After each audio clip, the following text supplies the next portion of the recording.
Le Nouvel Esprit Public, Philippe Meyer, bonjour.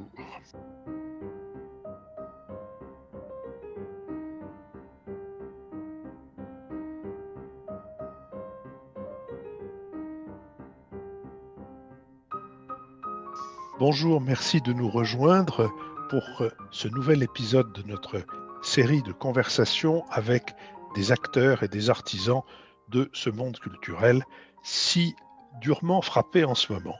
Aujourd'hui, c'est en Bretagne, dans les Côtes-d'Armor, que nous allons interroger Johan Abivin, qui est le directeur du Centre culturel et spirituel de l'abbaye de Saint-Jacques-de-la-Mer. Le catholicisme social et le personnalisme chrétien, dont la revue Esprit a été l'une des expressions les plus suivies, ont joué un grand rôle dans le basculement culturel, social, économique et politique de la Bretagne à partir de la fin des années 60.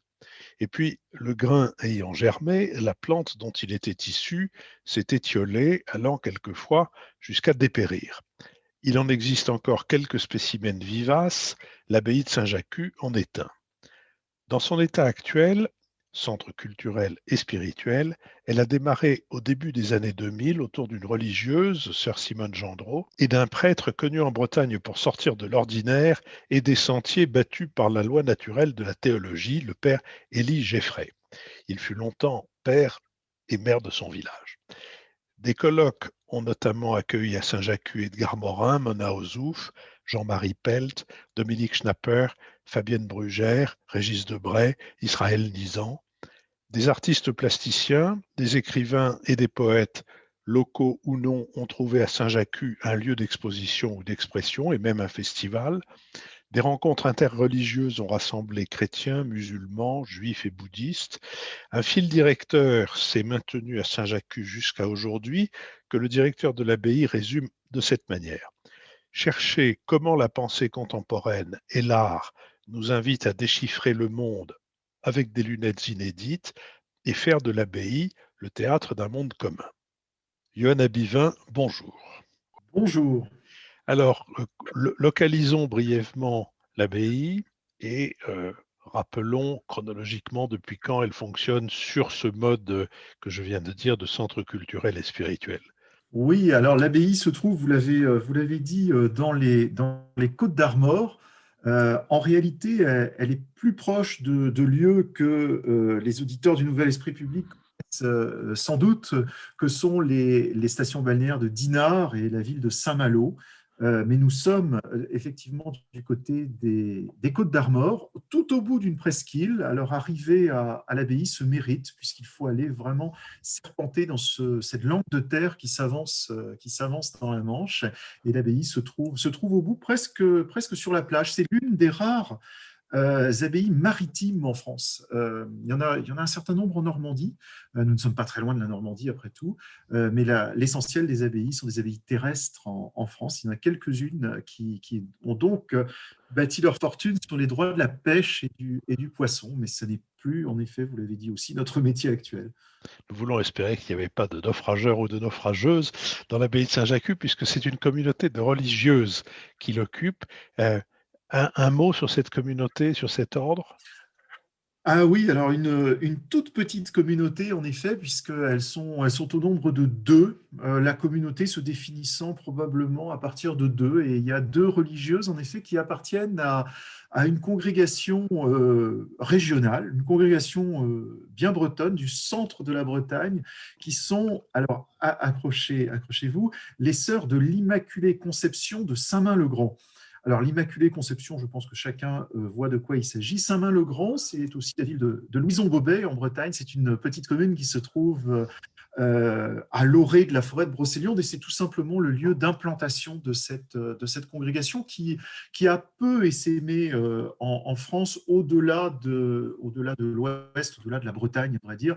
Une congrégation qui s'est formée dans la première moitié du 19e siècle, à vocation enseignante et infirmière, et c'est plutôt enseignante, qu'on dirait culturelle, qui l'a emporté finalement jusqu'à aujourd'hui. Et à partir de quel moment y a-t-il eu cette transformation, plutôt cette orientation de l'abbaye? À l'époque, d'ailleurs, il y avait une communauté qui était beaucoup plus nombreuse, Bien sûr, oui. vers les activités culturelles et cultuelles dont nous allons parler maintenant? Eh bien, alors si l'on prend l'histoire récente d'un site, hein, en réalité, où se concentrent 1500 ans d'histoire, tout de même, ça ne nous rajeunit pas. Eh bien, il faut, dans l'histoire récente, retenir probablement un événement majeur de l'histoire du christianisme et qui a beaucoup marqué ces congrégations, et en particulier dans l'ouest de la France. Et cet événement, c'est le Concile Vatican II. 1962-1965, l'événement proprement dit, mais ce qui nous intéresse évidemment ici, ce sont plutôt les suites de ce concile qui représentent pour l'Église ce que serait, alors je mets beaucoup de guillemets car il y a sûrement d'éminents historiens qui nous écoutent, donc je mets vraiment toute la nuance qu'il faut dans ce propos, mais s'il fallait résumer, représenterait un peu ce que la Révolution française fut à l'histoire de France, c'est-à-dire un événement sans doute inattendu et dont les conséquences ont été bien au-delà probablement de ce que les bons pères du Concile de ces années 60 avaient imaginé. En tout cas, ces congrégations, à l'occasion de cet événement, se sont véritablement ouvertes sur le monde. Elles étaient plutôt repliées sur elles-mêmes, sur leurs œuvres, sur leurs paroisses, sur leurs pauvres, sur leurs malades, sur leurs enfants à l'école, je précise.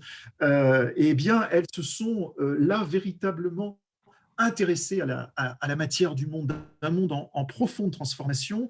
Et on a vu en effet des jeunes sœurs eh bien, changer de métier, changer de vocation. Elles devaient être enseignantes, elles sont travailleuses sociales.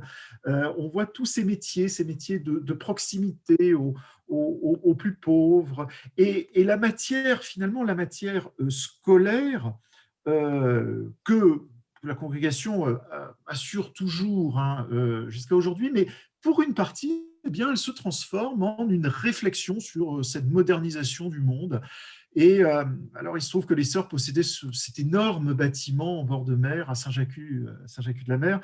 Et voilà, que faire alors que l'Église devait aller au monde? On ne pouvait pas démonter l'abbaye en une nuit et la remonter dans un quartier populaire de Rennes, par exemple. Eh bien, puisque il fallait aller au monde, une autre manière, parce qu'on ne pouvait pas bouger l'abbaye, était peut-être d'accueillir justement toute cette diversité du monde dans ce splendide bâtiment.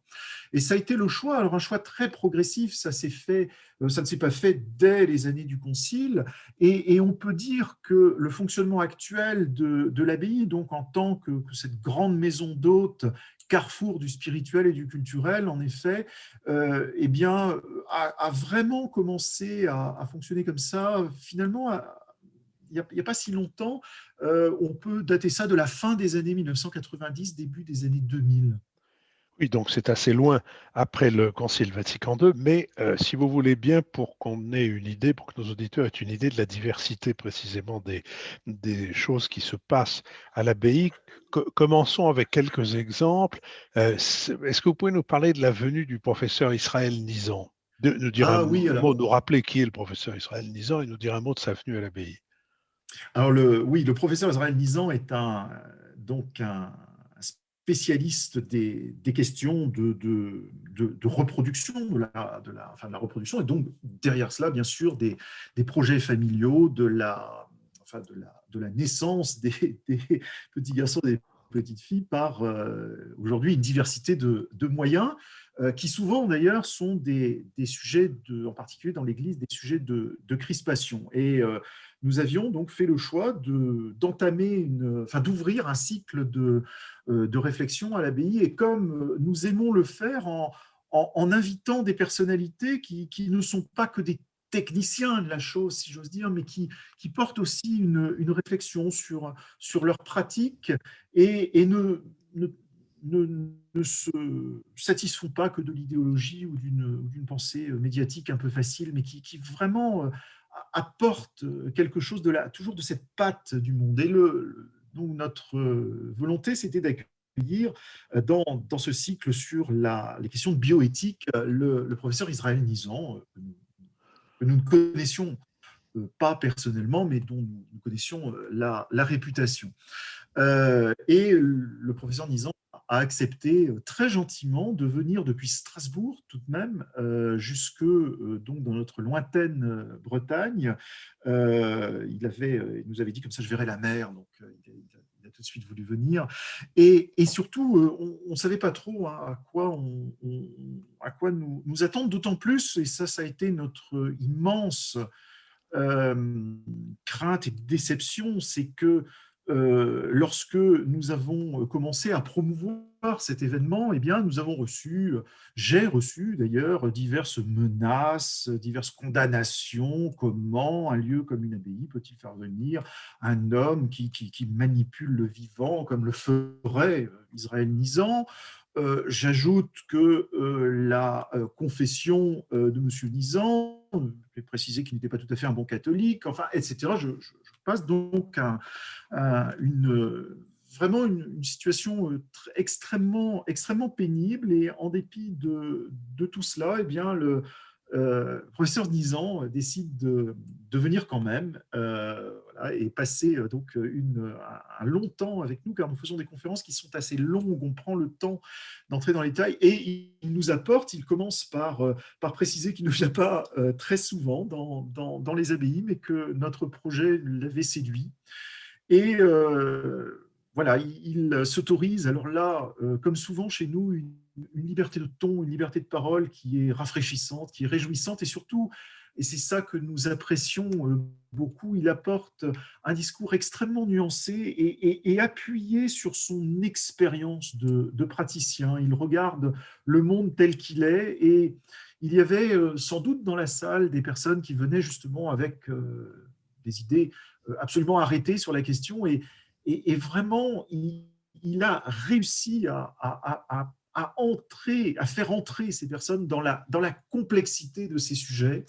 Et je dois dire que grâce au professeur Nizan, on est tous sortis vraiment transformés de ce moment. Nous n'imaginions pas les difficultés dans lesquelles un praticien comme lui, un médecin comme lui, un professeur se débat, et toute l'attention, toute la profonde humanité en réalité dont il a témoigné et dont il témoigne auprès de ses patients. Enfin voilà, c'est vraiment le type de personnage, un personnage de très grande envergure, et d'une profonde aménité, développant le care, comme on dit quelquefois, la bienveillance, et bien jusqu'à nous accorder à tant de kilomètres de chez lui une journée de travail comme celle-là. Alors, Et, il ne fait pas beaucoup d'apparitions publiques dans ce type de lieu, donc ça a été une chance inouïe de passer ce moment. donc, un gynécologue obstétricien invité à l'abbaye de Saint-Jacques-de-la-Mer, malgré des oppositions quelquefois plus que vives. Est-ce que vous nous diriez un mot d'une autre soirée qui, je crois, vous a laissé une forte impression, c'est celle sur l'agriculture sans labour. D'abord, qu'est-ce que Oui, c'est que alors, l'agriculture sans labour? eh bien, vous faites bien, cher Philippe Meyer, de poser la question, parce que je me la posais 5 minutes avant le début de cette manifestation-là. En effet, alors c'est un autre type de manifestation que nous organisons à l'abbaye. Nous aimons recevoir alors des personnalités, on vient de parler d'Israël Nizan, mais nous aimons recevoir aussi des acteurs locaux, c'est-à-dire des gens qui s'impliquent vraiment sur le terrain. Alors notre terrain, c'est la Bretagne, le terrain de la proximité, qui s'engagent, qui ont des initiatives et qui mettent au point des procédés, des processus qui assez souvent font école. Et il se trouve que nous avions entendu parler de cette expérience, mais qui est beaucoup plus qu'une expérience un peu olé olé, un peu qui pourrait faire sourire. C'est quelque chose de très sérieux. Il s'agit donc d'une expérience agricole qui se déroule pas très loin, dans les Côtes-d'Armor, pas très loin de l'abbaye de Saint-Jacques. Et donc, nous avions invité ces promoteurs, un agriculteur breton, qui donc a mis au point une technique technique agricole où il ne laboure plus les terres. Alors, en réalité, il ne faut pas s'attendre à voir quelqu'un arriver avec de la paille dans les cheveux, des sabots et parlant breton, hein. Pas du tout. On voit arriver quelqu'un d'extrêmement impliqué, d'extrêmement connaisseur en matière scientifique, qui avait beaucoup étudié son sujet, qui est à la tête d'une petite organisation qui promeut ce type d'agriculture. Bref, c'était pour nous l'occasion d'aller voir quelles étaient finalement les alternatives sérieuse au productivisme agricole et d'entrer donc dans le débat sur quelle agriculture en Bretagne pour demain. Est-ce que ce projet-là est-ce qu'il est véritablement possible de le généraliser à une région? Quelles sont les réactions des syndicats agricoles? Et puis tout simplement, comment on fait? Et alors là, on passe une soirée où on apprend des tas de choses et on a l'impression de sortir de la salle plus intelligent que quand on est rentré. C'est quand même notre ambition. Et votre public à ce moment-là est composé de qui, si vous vous en souvenez Alors, suffisamment? pour ces soirées locales que nous avons intitulées les soirées palabres, eh bien, c'est également un public local. Ces soirées ont lieu le vendredi soir en général. C'est un petit peu comme les badas, finalement, du nouvel esprit public. Il s'agit d'une conversation amicale, presque comme en famille, avec un acteur local. Et donc, les participants vont être plutôt des personnes des Côtes d'Armor, du pays de Dinan, puisque nous sommes pas loin de Dinan également. Voilà, des agriculteurs ce soir-là pour essayer de comprendre un peu la démarche, voire la contredire également, hein, car ces soirées sont là pour cela aussi.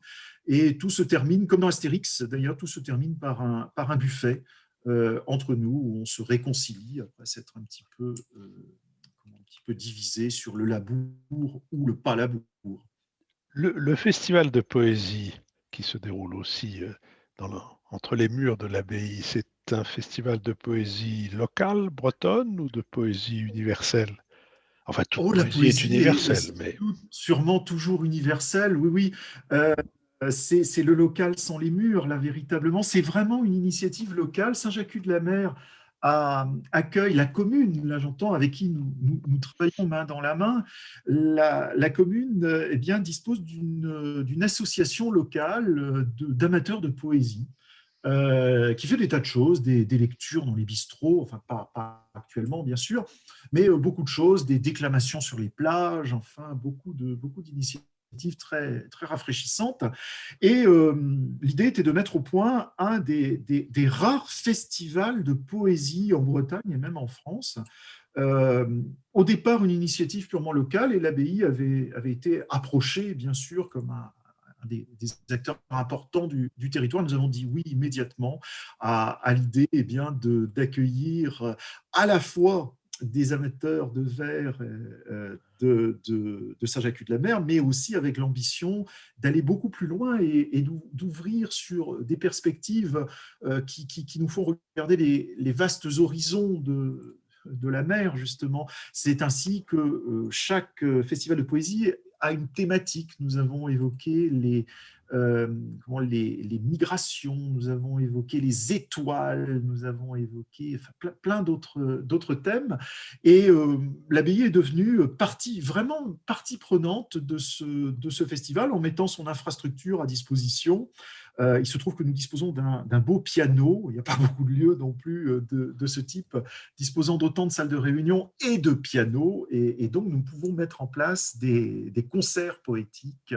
Nous avons accueilli plusieurs grands poètes français également. Nous sommes présents au Printemps des poètes désormais. Enfin, voilà, c'est vraiment une occasion. Ce n'est absolument pas nous qui organisons ce festival de la poésie, mais c'est aussi dans nos missions. Nous l'accueillons gratuitement. D'ailleurs, c'est notre part, l'une de nos contributions à la vie de ce petit bout de terre un petit peu excentré dans la mer. alors vous êtes un centre culturel, vous êtes aussi un centre religieux et notamment un centre interreligieux. Un centre Oui. interreligieux en Bretagne, euh, quelle religion accueille-t-il au pluriel, en dehors de la religion Oui, alors chrétienne dont ça on sait peut, qu'elle est... Effectivement, oui, cela peut interroger. Alors, l'envergure, alors autant nous parlions du labour et de l'agriculture bretonne, qui est un questionnement plus local. Alors, au contraire, euh, l'implication interreligieuse, et on dit même aujourd'hui interconvictionnelle, de l'abbaye de Saint-Jacques-de-la-Mer et enfin, cette envergure est nationale, voire internationale, puisque plusieurs manifestations ont lieu chaque année, dont à la fin janvier un très grand colloque interreligieux qui attire plusieurs centaines de participants de partout, voire même d'autres États européens. Et là, évidemment, ce sont les confessions qui sont représentées sont le christianisme sous ses différents avatars, si je veux dire, donc la branche catholique, la branche protestante, l'islam, nos frères et sœurs du judaïsme, les bouddhistes également, plus récemment, et puis toutes les personnes sans religion qui prennent toute leur part aussi à ce rendez-vous. Il est vrai que là, nous faisons moins appel, quoique, enfin, mais moins appel quand même pour les conférences, à des acteurs locaux. Ce sont plus des grandes voix nationales là, qui vont prendre la parole. Euh, il y a nous travaillons quand même, hein, dès qu'une communauté locale est intéressée, bien sûr, elle peut être associée à cet événement. Il y a une petite communauté juive en Bretagne, notamment implantée à Saint-Brieuc et à Rennes. Il y a des centres, mais notamment un centre bouddhiste important à Ploré. Euh, et puis Nantes et Rennes accueillent des communautés musulmanes assez importantes également autour des mosquées, on appelle les centres culturels, avec qui l'on travaille également. Donc il y a à la fois, et puis il y a la volonté dans cette manifestation d'accueillir vraiment les fidèles les plus modestes de ces cultes, et en particulier en islam. Nous travaillons par exemple avec une association de femmes, femmes et islam de Nantes. Un, voilà, un projet, une association tout à fait intéressante qui peut-être ferait s'évanouir d'horreur quelques défenseurs de la laïcité aujourd'hui, mais enfin, il n'empêche que voilà, nous regardons le monde, je le redis, tel qu'il est et tel qu'il va, et ces réalités existent, et voilà, nous y intéressons et nous leur proposons de contribuer à notre réflexion. Et ça fait plus de 20 ans aujourd'hui que l'abbaye compte dans le paysage interreligieux français et même au-delà. Alors, quand la sœur Simone Gendreau de la communauté de l'Immaculée Conception et le père Élie Geffray, figure connue et importante du clergé breton, importante, je dirais, par sa forte personnalité et par son esprit de liberté, quand l'un et l'autre ont créé ce programme culturel de l'abbaye de Saint-Jacques-de-la-Mer, comment l'ont-ils défini? Eh bien, les deux personnalités qui sont des personnalités, vous l'avez fait remarquer, importantes dans la sociologie du christianisme breton, et c'est le Pardon, regard. j'ai oublié de dire une chose, Johan, si vous me permettez. Oui, Euh, on est à un moment, à la fin des années 90, au début des années oui, 2000, où euh, le catholicisme, et notamment le catholicisme social, qui a j'allais y venir. irrigué Oui, la Bretagne, euh, absolument. qui a été à l'origine d'infiniment de transformations culturelles, politiques, d'une, euh, d'un passage à gauche de ces terres de droite. Ce Absolument. catholicisme-là est en train, enfin, il est clair qu'il a disparu. Voilà, ça pour situer, pardon, c'est le moment de la création de Saint-Jacques. Disparu, je pense que, enfin, Non, vous allez peut-être un petit peu c'est vite en besogne, mais raréfié. il est très largement en voie de ralentissement, oui. Et ces deux personnalités représentent, en effet, Elie Geffray représente tout à fait ce que vous avez dit, c'est-à-dire le christianisme social, c'est-à-dire l'idée que il faut conservé au christianisme une forme de réflexion sur la société. Alors, non pas du tout pour dire au monde comment il doit tourner, non pas du tout pour nous faire les chantres d'une morale catholique assise sur une loi naturelle. Enfin, ce n'est vraiment pas du tout les discours, et vous l'avez décrit comme une personnalité libre, et sœur Simone Gendreau également, mais en effet, on peut un peu les considérer, et moi avec eux d'ailleurs, comme un peu les derniers des Mohicans en la matière.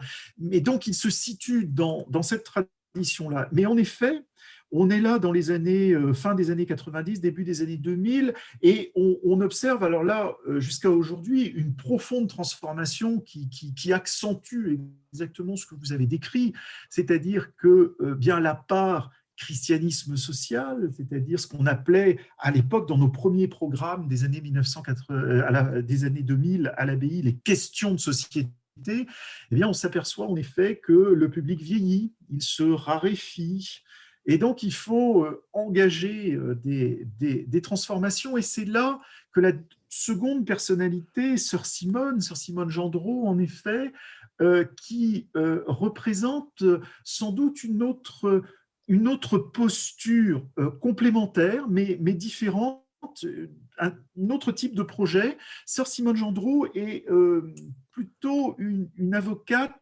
des chemins spirituels, des chemins de l'intériorité. Sœur Simone est une élève d'un auteur que tout le monde a oublié, mais qui, en Bretagne, compte encore, qui était Jean Sullivan. On peut citer Marcel Legault également. Bref, des auteurs qui ont porté, qui ont retiré, en quelque sorte, l'Église de l'espace public pour le remettre dans le cœur, dans la chair, dans l'intériorité, dans la spiritualité. Donc, une version aussi plus individuelle, beaucoup moins institutionnelle.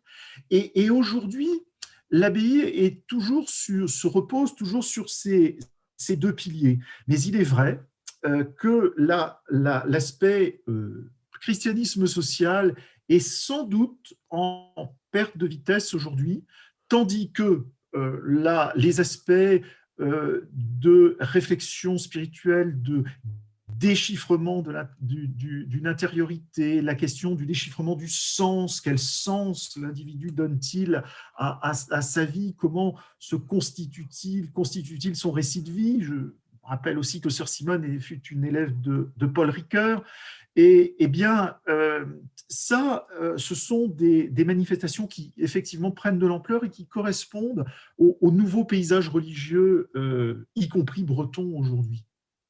Alors on voit bien cette nébuleuse qui commence à être de moins en moins nébuleuse, si je puis dire, où il y a à la fois Paul Ricoeur, esprit, évidemment, le Bien sûr, personnalisme, le rocardisme qui n'est pas très loin du personnalisme, en tout cas dans absolument.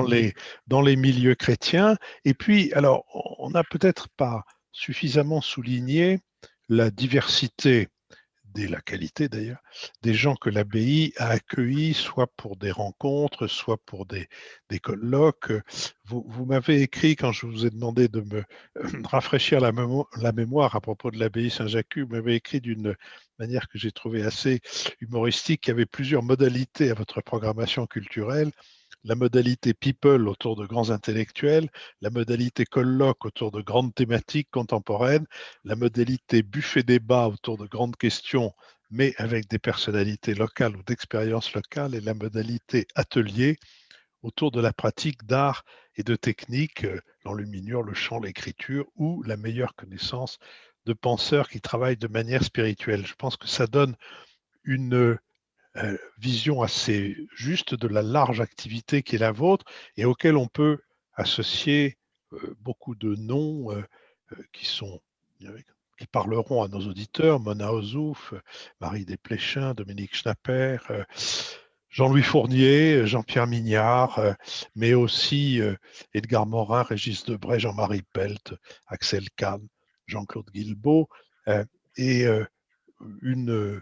je dirais, une palette d'invitations. On a parlé aussi d'Israël Nizan tout à l'heure, qui n'a évidemment rien à voir avec la couleur religieuse, plus exactement la couleur religieuse de l'abbaye n'est pas, il ne faut pas y adhérer, il ne faut pas la coller sur son propre vêtement pour pouvoir participer aux activités de l'abbaye. Est-ce que c'est pas intéressant de dire que, indépendamment de cette activité, l'abbaye et la congrégation gardent une, comment dire, une vocation sociale en accueillant pendant les vacances, et pas seulement pendant les vacances, en accueillant des familles dans un nombre assez Absolument. important.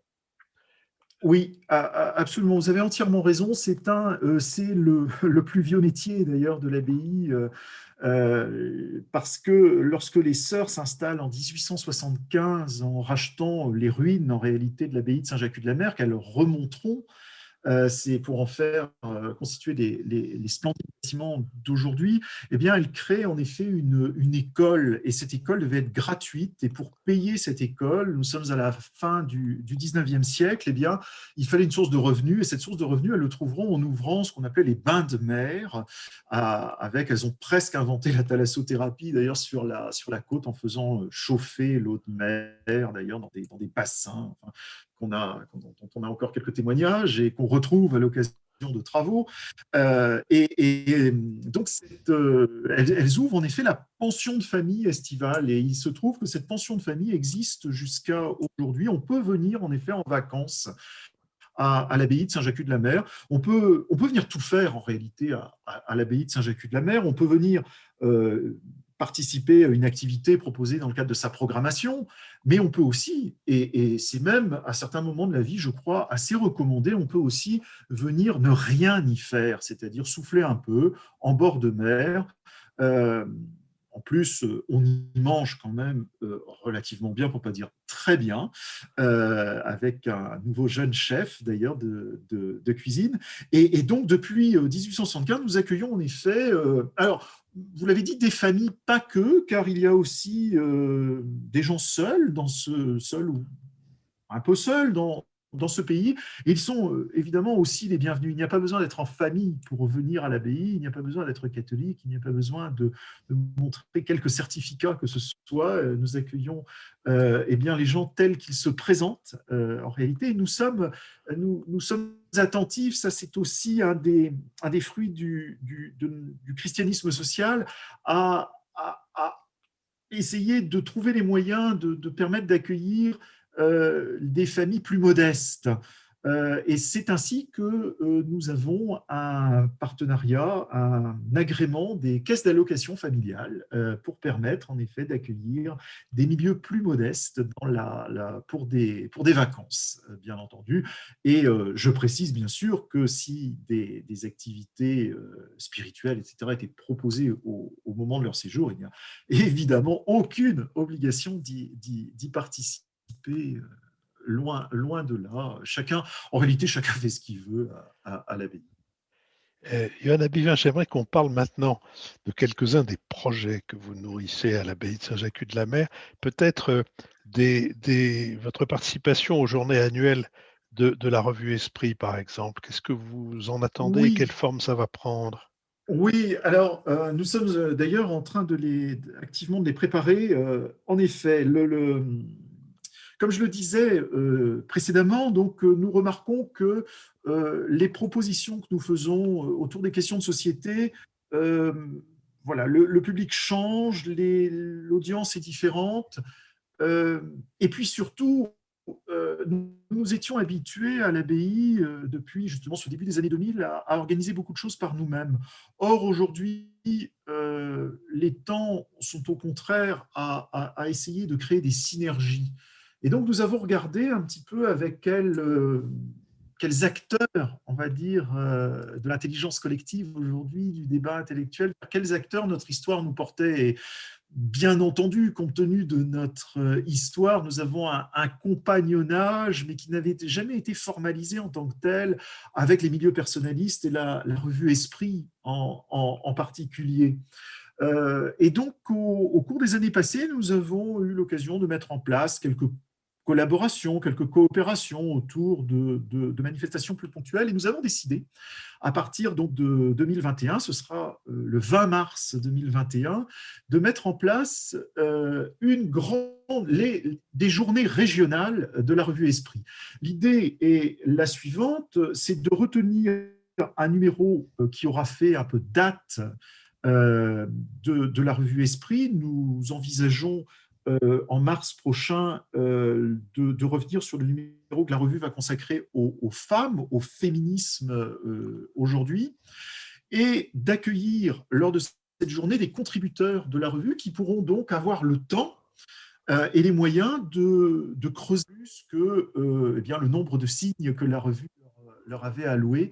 Voilà, c'est une manière de montrer aussi la volonté qui est celle de l'abbaye de ne pas rester cloîtré entre ces murs, mais au contraire d'accueillir, car c'est notre maître mot, hein, eh bien d'accueillir les différentes organisations, les différentes revues, les différents acteurs qui, eh bien, pour un temps, voudraient participer et partager notre réflexion.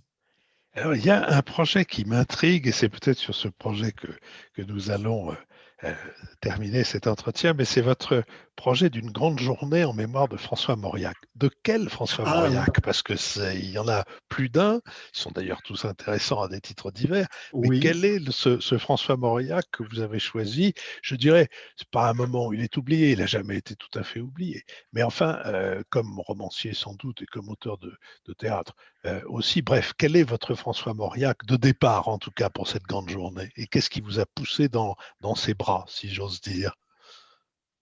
Alors, qu'est-ce qui nous a poussé dans ses bras?